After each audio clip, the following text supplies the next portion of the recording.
Highness and Excellency, first let me thank you for giving me and my team the opportunity to address this vital issue of trade and food security. Hunger is not a statistic, it is a daily reality. The United Nations has already declared that famine exists in Gaza, where families search desperately for food and children die from lack of nutrition.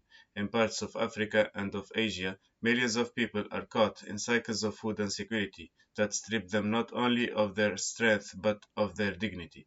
Hunger leaves no future, it steals education, erodes health, and passes trauma from one generation to the next. And yet, the paradox is cruel. The world produces enough food to feed everyone. Beneath climate change problems in some areas, the problem is not absolute production, but access, distribution, and the way trade rules respond or fail to respond in moments of crisis.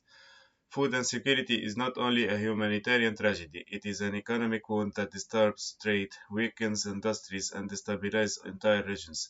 Factories close when workers are malnourished, markets collapse, when food prices spiral beyond reach, political systems fracture, when hunger erodes the social contract. What we call food insecurity in truth, a chain reaction that reshapes economy, undermines development, and darkens prospect for generations to come.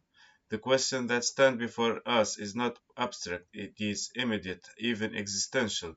Can humanity use trade as a way to save the world from famine?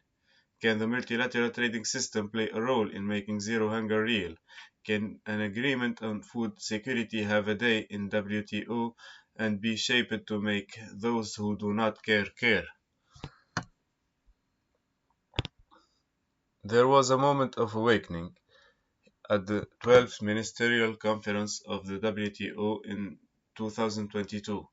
Members adopted a declaration on food insecurity and agreed not to block WFP purchases for humanitarian purposes.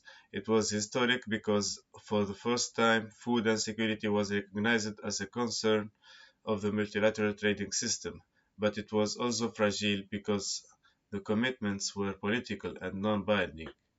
A declaration cannot feed a child. A soft law promise cannot deliver a bag of flour to a starving family. Without enforceability, these gestures risk remaining symbols without a multilateral agreement on food security. Inside the WTO, food must be recognized not merely as a commodity, but as a non-treatable humanitarian value that carries a special weight in the architecture of global trade. Thank you very much and thank the jury for their attention.